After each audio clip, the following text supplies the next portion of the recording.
কেমন আছেন? জি, আমিও ভালো আছি। আর আমরা অনেক দিন পর আপনাদের সামনে হাজির হলাম এই ভিডিওর মাধ্যমে। তো হুম। আপনাদের সামনে আমরা অনেকদিন থেকে আসতে পারিনি। আর অনেকদিন পর সুযোগ হলো। যেহেতু আমরা স্কুল এবং কলেজের বন্ধু, আমরা কিন্তু আজও এরকমই আছি। আর আশা রাখি ভবিষ্যতেও এরকম থাকবো। কি বলিস তুই? হ্যাঁ, এটাই তো ঠিক। অনেক দিন ধরে একসাথে কোনো জায়গা যাওয়া হয় না, আসা হয় না। আজকে একসাথে হয়েছি, তাই একটা ভিডিওতে মানে লাইভে আসলাম। এটাই তো স্মৃতি। হুম। এটাই নাম হচ্ছে স্মৃতি। হুম। আমরা একদিন থাকবো না, এই স্মৃতিগুলো পড়ে থাকবে। এটাই। আচ্ছা ভাই, এত কথা হলো, এত কথা বাদ। তুই আমার ক্যাপটা দে। আমার মাথায় চুল কম। ভাই, আমি হ্যাঁ। ক্যাপটা দিয়ে একটা ছবি তুলবো, তো তারপরে তোমার ক্যাপটা দেবো। তোমার মাথা নাই, ওখান তো ছাদ পড়ে কিছু ছাদ না, মানুষই বলবে যে আসলে যার মাথায় চুল নেই সে টুপি দেয় নাই, ক্যাপ দেয় নাই, আর যার মাথায় চুল আছে সে আবার সে আবার ক্যাপ দিয়ে দিছে। বসে আছে। এই হলো এটা তো ঘটনা। কথা। হ্যাঁ, হ্যাঁ ভাই। তো আমরা দর্শক, আমরা এই মুহূর্তে হাঁটছি ঢাকা টু চিলাহাটি, চিলাহাটি টু ঢাকা, এই রেল রুটে।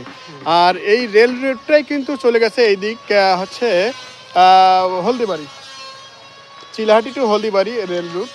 আমরা এই রুট হয়ে কিন্তু চাইলে চিলাহাটি থেকে কি বলে হচ্ছে ইন্ডিয়া ঢুকতে পারি। তো এখন যেহেতু আপাতত এই ট্রেনটি বন্ধ আছে না, হ্যাঁ, ট্রেনটা এই ভালো। ট্রেনের রুটটি বন্ধ আছে, কাজে এই মুহূর্তে কিন্তু সম্ভব না। তো যখন আবার রেল রুটটি চালু হবে তখন কিন্তু আমরা এই পথে যেতে পারবো। আর এই পথে কিন্তু দেখেন বাংলাদেশ, ভারত, নেপাল, ভুটান কয়েকটা দেশের সাথে কিন্তু এই রুটের সম্পর্ক। তারপর তোর অভিজ্ঞতাটা কীরকম হলো, কীরকম পাইলি এই যে ইন্ডিয়া যাওয়ার পর, কেমন মনে হচ্ছিল? না, ভালো মনে হচ্ছে আমার। এতগুলা ঘোরার পরে খুব ভালো মনে হয়েছে আমার। আচ্ছা, অনেক। ওখানে কোনো চাঁদাবাজি নাই, টেন্ডারবাজি নাই, কিচ্ছু নাই। আচ্ছা আচ্ছা যার যেমন মন চাচ্ছে সেভাবে চলতেছে। আচ্ছা কোনো রকমের সমস্যা ওখানে দেখলাম না। আচ্ছা।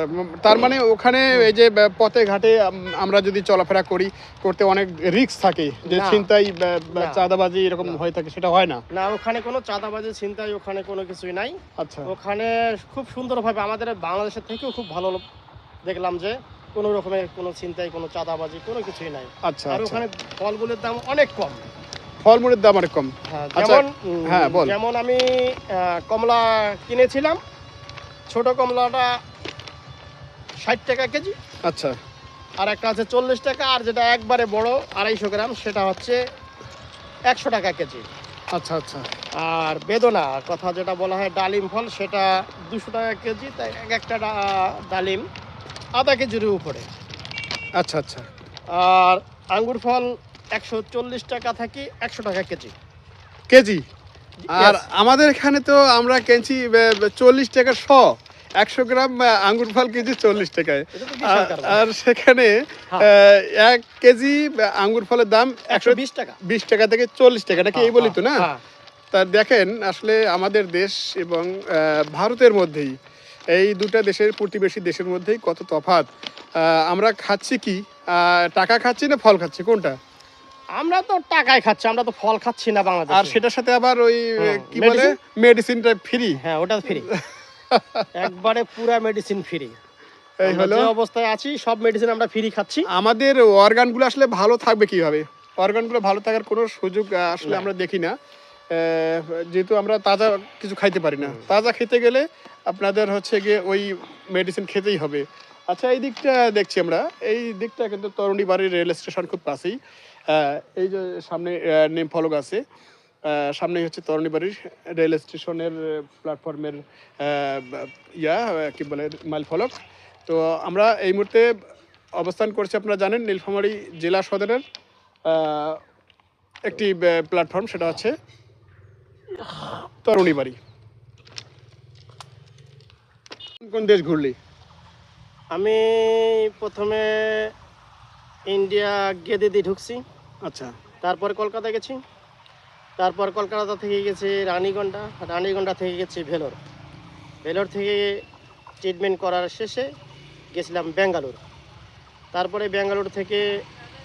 ব্যাঙ্গালুরু এয়ারপোর্টে গেলাম ট্যাক্সি ক্যাবে করে, ওখানে প্লেনে করে ওখান থেকে চলে গেলাম গুয়াহাটি, আসাম। তারপরে প্লেন থেকে নামার পরে আবার ওখান থেকে চলে আসলাম শিলিগুড়ি বাগডোগরা। শিলিগুড়ি বাগডোগরা। জি। আচ্ছা আচ্ছা। তারপরে আবার ওখান থেকে কয়েকদিন সময় মানে ঘুরে বেড়ে বাংলাবান্ধা হয়ে আমি বাংলাদেশে আসলাম। তাহলে মূলত ঢোকা হয়েছে কি যশোর দিয়ে? হ্যাঁ, ঢোকা হয়েছে দর্শনা গেদে হয়ে। আচ্ছা, আর বের হওয়া হলো বাংলাবান্ধা হয়ে। বাংলাবান্ধা হয়ে। আচ্ছা, তাহলে ইন্ডিয়ার ভেলোর, হ্যাঁ, বেঙ্গালোর, মানে কলকাতা, ভেলোর, ব্যাঙ্গালোর, আসামের এয়ারপোর্ট এবং শিলিগুড়ি। শিলিগুড়ি, হ্যাঁ, এয়ারপোর্ট বাগডোগরা। আচ্ছা। ইন্ডিয়ার জায়গাগুলি ঘুরলি তো আসলে কোন জায়গার দৃশ্যটা সবচেয়ে তোর কাছে ভালো মনে হয়েছে? আমার কাছে কলকাতা, যখন আমি ট্রেনে আসি ইয়াতে নামছি শিয়ালদায়, ওখানে আমার খুব ভালো লাগছে যে এত লোকের সমাগম আর এত লোকের ব্যস্ততা দেখে মনে হলো যে আসলে চাকরি কি জীবন। একটা ট্রেন ধরার জন্য মানুষ যে দৌড়াচ্ছে কিচ্ছু দেখতেছে না, শুধু খালি সবারই একটাই চিন্তা যে আমার ট্রেনটা ধরতেই হবে। আচ্ছা, কারণ ওখান থেকেই ওই ট্রেনটা লাস্ট সময় 8টা বাজে। এই জন্যে যত চাকরিজীবী আছে কম বেশি মনে হয় যে ট্রেনটা ধরার জন্য খালি সবারই একই খালি দৌড় মুখ, কেউ কারে কারে ধাক্কা লাগছে না কি লাগছে ওটা দেখছে না, শুধু খালি আচ্ছা। ট্রেন চলার জন্য। মানে সেটা তো দেখলাম শিয়ালদা রেল স্টেশন, এই তো। হুম। আচ্ছা, এরপরে অন্যান্য দৃশ্যাবলী, অন্যান্য প্রাকৃতিক দৃশ্যাবলী তেমন কোথায় দেখা তারপরে হয়েছে? আমরা যখন ভেলোরে যাব তখন আমি গেলাম হাওড়া স্টেশনে। তা হাওড়া স্টেশনের পরিবেশটা খুব সুন্দর, আচ্ছা মানে কোনো রকম গ্যামজাম, কোনো রকম দুর্নীতি, কোনো কিছুই নেই। খুব সুন্দরভাবে আমরা ঢুকলাম, ঢুকি ব্যাগ এবং লাগেজ ইয়াতে চেক করলো, করে আমার ভিতরে ঢুকে গেলাম। আচ্ছা আচ্ছা ঢোকার পরে আমরা ট্রেনে উঠলাম, ট্রেনে উঠে আমাদের জার্নি শুরু হয়ে গেল। আচ্ছা। 2 দিনের উপরে জার্নি শুরু হয়ে গেল রানীগঞ্জা পর্যন্ত। ওখান থেকে নেমে আবার বাজে চলে গেলাম। তো এই যে ইন্ডিয়া গেলি, তো ইন্ডিয়া যাওয়ার পথে ভারতে বাংলাদেশের কোথায় উঠছিলি আর কি? কিভাবে যাওয়া হয়েছিল? ভারতে কিভাবে যাওয়া হয়েছিল, এটা তো পাসপোর্ট ভিসা করে যাবার লাগে। সেটা তো ঠিক আছে। আমরা প্রথমে ঢাকা থেকে গেলাম দর্শনায়, আচ্ছা ওখানে যা নামলাম, ট্রেন থেকে নামার পরে ওখান থেকে আবার গেদে চলে গেলাম একটা অটোতে। আচ্ছা আচ্ছা ওখানে বাংলাদেশের আছে, বিজেপি আছে, আচ্ছা ওরা আমাদের পাসপোর্ট দেখলো, দেখার পরে সিগনেচার ছবি তুলে নিল। নেওয়ার পরে আবার চেক করে পরে আর এক জায়গায় বাংলাদেশি আবার একটা চেক করলো। আচ্ছা ওখান থেকে একটা অটো করে চলে গেলাম, না ভ্যানে করে চলে গেলাম ইন্ডিয়ার বর্ডারে। আচ্ছা বর্ডারে যা ওখানে আবার ইমিগ্রেশন হয়ে গেল, সব মানে বডি যা ব্যাগ যা বডি টডি সব একবারে চেক করে নিয়ে এলো ওরা। আচ্ছা আচ্ছা চেক করার পরে তারপর উনি সিগনেচার দিল। পরে আমরা আবার গেটের ভিতরে একটা স্টেশন আছে, ওখানে গেলাম। ওখানে যা আবার আমাদের পাসপোর্টগুলো ওই ইন্ডিয়ার ইমিগ্রেশনে আবার একটা চেকপোস্ট আছে, ওখানে দিলাম। আচ্ছা ওখানে দেওয়ার পরে ওখানে ওরা সব দেখলো, দেখে আমার একটা জিনিস ভুল ধরেলো যে তুমি 16 সালে দ্বিতীয়বার যে ইন্ডিয়া গিয়েছিলে, আচ্ছা তোমার এই সিল একটা কোথায়, আচ্ছা তোমার সিল নাই কেন? তা আমাকে বললো যে তুমি কি কোনো চোরাই পথে গেছো? বলো না, চোরাই পথে যাবো কেন, আপনার তো সিল দেনে সেটা তো আমি জানি না। কিন্তু আমি তো দ্বিতীয়বার শিলিগুড়ি মানে ইয়াতে ঢুকছিলাম বুড়িমারি হয়ে, সিল দেনে সেটা আমি জানি না। এখন এটা তো আমার কোনো ইয়া না। তা বললো যে তোমাদের একটু সমস্যা। তা বলো কী সমস্যা স্যার? বললো যে এটা একটু সমস্যা দেখছি। তেমন স্যার 16 সালের ইয়ার এটা তো আমার এখন তো কোনো করার নাই। আচ্ছা তার কাছে ঠিক আছে, তোমার এই ইয়াটা আমি টোকন লিখে নিলাম, তোমার এটা আমি দেখবো। মনে হচ্ছে ঠিক আছে স্যার, আপনি তাহলে দেখেন। পরে আমরা ওখানে আমার অনুমতি দিয়ে দিল। তারপরে আমি আবার চলে গেলাম। চলে যা বাংলা টাকা তো দিয়ে আসছিলাম বাংলাদেশে, ওখানে টাকা নিলাম, ভাঙে টাকা দিল। টাকা নিয়ে তারপর আমরা ট্রেন টিকিট কেটে শিয়ালদা চলে গেলাম। আচ্ছা, তার মানে হচ্ছে এই মানে কলকাতা থেকে কি বলে ভেলোর যাওয়া হয়েছে না, না বেঙ্গালোর? হ্যাঁ, কলকাতা থেকে ভেলোর। ভেলোর। হুম। আচ্ছা, কলকাতা থেকে ভেলোরে কত টাকা খরচ পড়লো? কলকাতা থেকে ভেলোরে দালালের কাছে টিকিট নিতে গেছিলাম, চাইছিল 5,000 টাকা। পরে আমরা ফরেনদের টিকিট যেখানে দেওয়া হয় সেখানে সিরিয়াল ধরে টিকিট নিলাম। আচ্ছা আমার ভেলোরে মানে রানীগঞ্জা পর্যন্ত টিকিট নিল 3670 টাকা। আর ওখান থেকে বাজে গিয়েছি, ওখানে লেগে গেছিলো 150 টাকা। আচ্ছা এরপরে আমরা ভেলোর চলে গেলাম। ভেলোরতে আমি চিকিৎসা করলাম। তাহলে মানে টোটালি কত খরচ পড়লো এবার 3600, 3700, 3800 টাকা আমার ভেলোর লাগলো। ভেলোর পৌঁছতে হ্যাঁ, কলকাতা থেকে? কলকাতা থেকে। আচ্ছা, 3800 বাস যোগে? বাস আর ট্রেনে। বাস এবং ট্রেনে? হ্যাঁ, মানে ট্রেনে কত লাগছে? ট্রেনে লাগছিল 3670 টাকা। 3670। আর বাসে লাগছে 150 টাকা। 150 টাকা। হুম। আচ্ছা, এরপর ওখানে যে প্রাথমিক অবস্থায় বোর্ডিংয়ে ওঠা লাগবে? হ্যাঁ, তা তো হোটেলে উঠলাম। হোটেলে উঠে পার ডে 250 টাকা দিন, প্রতিদিন একটা হোটেলে উঠলাম। আচ্ছা। পরের দিনে সকালে গেলাম ডাক্তারের অ্যাপয়েন্টমেন্ট নেওয়ার জন্য। সকাল 6টা মানে 5টার দিকে উঠে গেলাম, যা এখানে কাউন্টারে দাঁড়ালাম। দাঁড়ার পরে বললো যে আপনি সিরিয়ালে থাকেন। আচ্ছা আচ্ছা। আপনাকে একটা সিরিয়াল দিয়ে দিলো ডাক্তারের। পরে আর একটা সিরিয়াল নেওয়ার জন্য দেখি যে আর একটা ডাক্তার সিরিয়াল ডাক্তার দিল যে 5 তারিখে তোমার ডাক্তার দেখবে, আচ্ছা আর একটা 9 তারিখে দেখবে।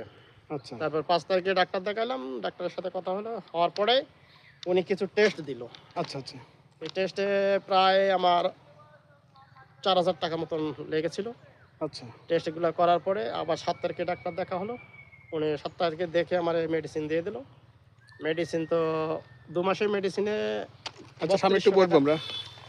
2 মাসের মেডিসিনে 3200 টাকা লাগলো। আচ্ছা, তো ওখানে কয়টা ডাক্তার দেখা হয়েছে এবারে? এবারে 2টা ডাক্তার দেখা হয়েছে। 2টা ডাক্তার। এর মধ্যে কোনটার চিকিৎসাটা নিজেকে ভালো লাগছে আর কি? চিকিৎসাটা এখন মোটামুটি অ্যালার্জিটাও মোটামুটি একটু ভালো লাগতেছে। আর ওই দ্বিতীয় যে 9 তারিখে যে ডাক্তারটা দেখেছি, এটা স্পাইনাল কর্ডের ডাক্তার। তাতে আচ্ছা। আমার শরীরটা এখন মোটামুটি এখানে ভালো। বসি। আচ্ছা, কোন ডাক্তার দেখা হয়েছিল?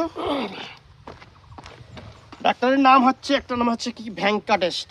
স্পাইনাল কর্ডের ডাক্তারটার নাম হচ্ছে ভেঙ্কাটেস্ট। আচ্ছা আচ্ছা। উনি আমার কোনো রিপোর্ট দেখলো না, খালি শুধু আমার ফিল্মটা দেখলো। এমআরআই ফিল্মটা দেখে বললো যে তোমার অপারেশন লাগবে না। আচ্ছা আচ্ছা। তা আমি বললাম স্যার, আমি তো 16 সালে এসেছিলাম, যে ওষুধটা খেয়েছিলাম ওই ওষুধটা কলকাতা আসি নিয়ে 1 পাতা করে নিয়ে খেয়েছিলাম, তাতে ব্যথাটা কমে গেছে। আচ্ছা তখন উনি বললো যে তা যদি ব্যথা কমে গেছে তাহলে তুমি সেম ওষুধ খেয়ে নাও। আচ্ছা। পরে উনি প্রেসক্রিপশন তো এই কম্পিউটারে লেখে দিল। কাউন্টারে গেলাম। কাউন্টারে যা দেখি যে মাত্র একটা ট্যাবলেট দিয়েছে। পরে চিন্তা করলাম যে কেন দিয়েছে। পরে আবার আমি ডাক্তারের সাথে দেখা করলাম, স্যার একটা ট্যাবলেট কেন? আচ্ছা। তা কয়েছে তুমি একটা ট্যাবলেটে 2বার খাও, সকালে আর রাত্রে খাবা, তোমার আর লাগবে না। হুম। তা আমি বললাম স্যার, আমি তো আগে 3টা খাইতাম, তো ওগুলো খালি কি সমস্যা হবে? কয়েছে না, সমস্যা হবে না, তবে এই ট্যাবলেট খাইলে তোমার 2 মাস খেলে তুমি ভালো হয়ে যাবে। আচ্ছা, এই যে ঘটনা হলো দর্শক, আমরা এই যে আমার বন্ধু আরফিন, তো এ কিন্তু প্রথমে যে একটা অবস্থা হয়েছিল সেটা হচ্ছে সে যদি বসে থাকে কতটুকু সময়ের মধ্যে তোর না, আমি খুব অস্থির আসে? আমি বসেও বেশি থাকতে পারতাম না, শুতেও থাকতে পারতাম না, দাঁড়িয়ে থাকতে পারতাম না। আমার খুব অসুস্থ হয়েছিলাম 16 সালে। আচ্ছা। সেটা তো ভেলোর যেয়ে ভালো হলাম। সেটারও অনেক ইতিহাস আছে আমাদের দেশে। অনেক বড় বড় ডাক্তার দেখাইছিল সে, কিন্তু এক রিপোর্টে কিন্তু ডাক্তার এক রকমের ডাক্তার মানে রিপোর্ট দেয় আর কি। একটা টেস্টের একটা এক্সরে, যেমন একটা এক্সরে রিপোর্ট 2জন ডাক্তার 2 রকম দেয়। তো সবাই কিন্তু পরামর্শ দিয়েছিল যে অপারেশনেই কিন্তু মাস্ট, অপারেশন ছাড়া কোনো ভালো হবে না। তো তারপর কিন্তু সে সিদ্ধান্ত নিল যে না, আমি এখানে আর ট্রিটমেন্ট করবো না, ইন্ডিয়া যাব। তো যাক, সে প্রথমবার ইন্ডিয়ায় গেছিল। কোথায় এটা? ওই প্রথমে গেছিলাম চেন্নাই। চেন্নাইয়ের পরে যখন ডাক্তার দেখা হলো তখন উনি অপারেশন করতে বলছিল। তখন আমি বললাম যে না, আমি তো অপারেশন করবো না। আচ্ছা। আমি যদি অপারেশনই করি তাহলে আমি কেন ইন্ডিয়া আসলাম? আচ্ছা আচ্ছা। তাহলে আমি ওই বাংলাদেশে অপারেশন করলে ভালো হবে। তারপরে বললাম যে ঔষধ মেডিসিন দেওয়া যাবে? তা উনি বললো যে তোমার মেডিসিন তো এখন দেওয়া যাবে না, তোমার অপারেশন ছাড়া ভালো হবে না। তারপরেও রিকোয়েস্ট করে মেডিসিন নিলাম। নেওয়ার পরে ওখান থেকে একদিন পরেই আবার একজন বলল যে তুমি ভেলোর যাও, ভেলোরে ওখানে কম টাকায় ভালো চিকিৎসা। আচ্ছা আচ্ছা। পরে আমার এক দাদার সাথে দেখা শিলিগুড়িতে, উনি তখন আমারে নিয়ে গেল ভেলোর। আচ্ছা। ভেলোর যায়, উনি সব কিছু আগাদিন নিয়ে যায়। দেখে কাউন্টার বন্ধ হয়ে গেছে। পরে আমাকে সব কিছু দেখার পরে উনি তখন আমারে দিল যে ঠিক আছে। পরে আমরা আবার চেন্নাই রিটার্ন হয়ে আসলাম। রিটার্ন হয়ে হোটেল থেকে আবার পরের দিন চলে গেলাম ভেলোর যায়। ডাক্তারের অ্যাপয়েন্টমেন্ট নিয়ে 9 দিন পরে ডাক্তার দেখাইলাম। দেখার পরে ডাক্তার আমার কোনো রিপোর্ট করাইলো না। আগের রিপোর্টে যা ছিল এমআরআই সেটা দেখিয়ে আমার চিকিৎসা দিয়ে দিল আর বলল যে তুমি এই মেডিসিন নিয়ে চলে যাও, ইনশাল্লাহ আল্লাহ যদি ভালো করে আচ্ছা তাহলে তুমি ভালো হয়ে যাবে, তোমার কোনো অপারেশন লাগবে না। তারপরে আমি অপারেশন করতে বলছিলাম, আচ্ছা যে টাকা অ্যামাউন্টে হিসাব করে দেখি যে মনে করো 2.5-3 লাখ টাকা তো আমার অপারেশনটা হয়ে যায়। কিন্তু আচ্ছা আমি বলছিলাম যে স্যার অপারেশন করে নেন, তো উনি বললো যে না আমি অপারেশন করবো না, তোমাকে মেডিসিন দিয়েছি তুমি খেয়ে নাও, ভালো হয়ে যাবে, অপারেশন লাগবে না। কয়ে আমি 16 সালে তো তখন চলে আসলাম, আসিয়া তো আমি ও মেডিসিন খেয়েই তো ভালো হয়ে গেছিলাম। আচ্ছা পরে আবারও হঠাৎ করেই ব্যথাটা একটু সমস্যা দেখা দিল, তারপরে আমি আবারও রমজান মাসে চলে গেলাম এই ইন্ডিয়া, ভেলোর। আচ্ছা এটা আছে বুড়িমারি হয়ে এই দিক দিয়ে কলকাতা শিলিগুড়ি হয়ে তারপরে গেলাম, আচ্ছা এই ওইখান থেকে ঘুরে আসলাম। এখন মোটামুটি আল্লাহর রহমতে ভালো আছি। এখনও ভালো যে ভেলোর থেকে এই মাত্র কয় তারিখে আসলাম, প্রথম রোজার আগের দিনে বাংলাদেশে ঢুকছে। আমি প্রায় 21 দিন থেকে আসলাম এই শিলিগুড়ি, কলকাতা এবং বেঙ্গালুর, ভেলোর, এই 4টা জায়গায় আমি 21 দিন থেকে আসলাম। আচ্ছা ওই যে তোমার ট্রিটমেন্টটা কোথায় ছিল এবার? এবারে ট্রিটমেন্টটা হয়েছিল ভেলোরে। ভেলোরে? হুম। ভেলোর থেকে বেঙ্গালুরু যাওয়া হয়েছে না? হ্যাঁ। তা ভেলোর থেকে বেঙ্গালুরের কত ভাড়া ছিল ওখানে গাড়ি? ওখানে গাড়ি ভাড়া ছিল 400 টাকা। কি বাসেই? বাস। আচ্ছা 400। এসি বাসে গেছিলাম, 400 টাকা ভাড়া লাগছে। আচ্ছা আচ্ছা সময় কত লাগছে? সময়ে 5 ঘন্টার উপরে লাগছে। 5 ঘন্টার উপরে। হুম। আচ্ছা এরপরে সেখান থেকে আবার কোথায় আসা হলো? এটা বাগডোগরা? না, সেখান থেকে আমার বড় ভাই চিকিৎসা করতেছেন নারায়ণ হাসপাতালে। আচ্ছা ওনার মানে চিকিৎসা ডাক্তার দেবী শেঠির হাসপাতালে? হ্যাঁ, ডাক্তার ডেভিড শেঠি হাসপাতালের নাম হচ্ছে নারায়ণ। আচ্ছা এই নারায়ণে উনি চিকিৎসা করতেছে, আমি গেলাম। তারপরে উনি আই ডিপার্টমেন্টে চিকিৎসা করলো, ওখানে একদিন গেল, ডাক্তার দেখে আসলাম। পরে ডাক্তার বললো যে আপনার আরও 2 দিন অবজারভেশনে থাকতে হবে। আচ্ছা, তারপরে আবার 2 দিন পরে গেলাম, উনি সব কিছু দেখে মেডিসিন দিল। মেডিসিন নেওয়ার পরে একদিন বেঙ্গালুরু থাকার পরে প্লেনের টিকিট বুকিং করা হলো। আচ্ছা তো এটা কোথায় যাওয়া ছিল মানে বেঙ্গালুরু থেকে, মানে আমরা ডেভিড শেঠি হাসপাতালের কাছ থেকে বেঙ্গালুরু এয়ারপোর্টে গেলাম রাত 1টার সময়, হোটেল থেকে বেরে ভাড়া করে চলে গেলাম বেঙ্গালুরু এয়ারপোর্ট। আচ্ছা বেঙ্গালুরু এয়ারপোর্টে যা দেখতেছি যে বাংলাদেশে এয়ারপোর্টে মনে হয় 3-4 গুণ বড়। আচ্ছা আচ্ছা এত সুন্দর, যারা এত বড় করছে, বিশাল কারবার। তো সেখানে পার পিস প্রতি ব্যক্তির কত টাকা নিল সেখান থেকে টিকিট? সেখানে প্লেন ভাড়া, আমরা শিলিগুড়িতে যাব, আচ্ছা সেখানে আমাদের 8,900 টাকা করে প্লেনের টিকিট নিল শিলিগুড়ি। শিলিগুড়ি বাগডোগরার? হ্যাঁ, কিন্তু প্রথমে এই ফ্লাইটটা ডাইরেক্ট চলে যাবে আসাম, মানে গুয়াহাটিতে নামবে, ল্যান্ড করবে। ওখানে নামার পরে লোক অনেক সব নেমে গেল। তারপরে আবারও ওখান থেকে গুয়াহাটি থেকে লোক উঠলো, ওঠার পরে ওখান থেকেই শিলিগুড়ি আসলো। তাদের টোটালি আমরা প্রায় 5 ঘন্টা সময়, 5.5 ঘন্টা সময় টোটালি আমরা প্লেনের ভিতরে বসেছিলাম। আচ্ছা প্লেনের ভিতরেই? হ্যাঁ। আচ্ছা তারপরে আমরা এসে বাগডোগরা, শিলিগুড়ি বাগডোগরা নামার পরেই শিলিগুড়িতে হোটেলে 2-3 দিন ওখানে থাকলাম। আচ্ছা থাকার পরেই শেষ পর্যন্ত আমরা বাংলাবান্ধা হয়ে বাংলাদেশে ঢুকলাম। আচ্ছা ওই কি বলে ওখানে বাগডোগরা আসা পর্যন্ত তো ওই ফ্লাইটের দাম কম বেশ হয়তো মাঝে মাঝে নাকি? ইন্ডিয়ায় যদি ডাইরেক্ট যদি বেঙ্গালুরু থেকে যদি বাংলাদেশ আসতাম, আচ্ছা তাহলে আমরা 6,000 টাকাতে মনে হয় চলে আসতাম। আচ্ছা আচ্ছা ইন্ডিয়া টু ইন্ডিয়ায় ফ্লাইটের দাম বেশি, আর এবং দাম উঠানামা করতে থাকে। ও আচ্ছা, মানে বাংলাদেশে আসলে কম টাকায় পাওয়া যেত? হ্যাঁ, বাংলাদেশে কম টাকা। ইন্ডিয়া টু ইন্ডিয়া বেশি টাকা। কোথায় এটা? ভেলোর থেকে মানে বাগডোগরা? না, ভেলোরে কোনো প্লেন স্টেশন নাই, এয়ারপোর্ট নাই। সেটা হচ্ছে বেঙ্গালুরু থেকে যদি আমি বাংলাদেশ আসতাম, আচ্ছা আচ্ছা, তাহলে আবার মনে করে যে 6,000-6,500 টাকার মধ্যে চলে আসতাম। আচ্ছা। আর ইন্ডিয়া টু ইন্ডিয়া দাম বেশি, কারণ ইন্ডিয়ার লোক অনেকেই প্লেনে যাতায়াত বেশি করে।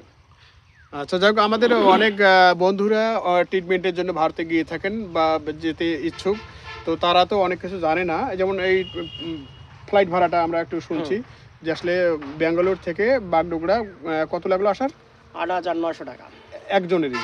একজনকারে 8,900 টাকা। এটা আবার আপ ডাউন হয়ে থাকে, বিভিন্ন সময় বিভিন্ন রকম হয়ে থাকে। আর কেউ যদি আগে টিকিট কাটে, 1 মাস আগে টিকিট কাটলে তাহলে কম পাওয়া যাবে। আচ্ছা, অনেকটা সাশ্রয়ী হয়। আচ্ছা আচ্ছা। তো এই যে এখানে শিলিগুড়ি আসা হলো, এখানে হোটেলে কিরকম? হোটেলে পার ডে ভাড়া 1100 টাকা। 1100 টাকা? হ্যাঁ, পার ডে প্রতিদিন 1100 টাকা করে লাগছে। আচ্ছা আর আচ্ছা। খাওয়া দাওয়া নিজের হোটেলে খাওয়ার লাগছে, আচ্ছা ওটা আলাদা। আচ্ছা ঠিক আছে, অনেক অভিজ্ঞতা আমরা পেলাম দর্শক। যদি আপনারা এই ভিডিও দেখে থাকেন এবং যেতে আগ্রহী হন, এখান থেকে কিছু তথ্য আপনারা পেতে পারেন। তো যাক, আপনারা সঙ্গে থাকবেন। আর আজকের ভিডিওটি কেমন লাগলো সেটাও লাইক কমেন্টস অবশ্যই করবেন। যারা এখনও চ্যানেলটি সাবস্ক্রাইব করেনি অবশ্যই সাবস্ক্রাইব করে রাখবেন। তো ধন্যবাদ, আবার দেখা হচ্ছে নতুন ভিডিও নিয়ে। ইনশাল্লাহ আবার দেখা হবে। আমি শাড়ি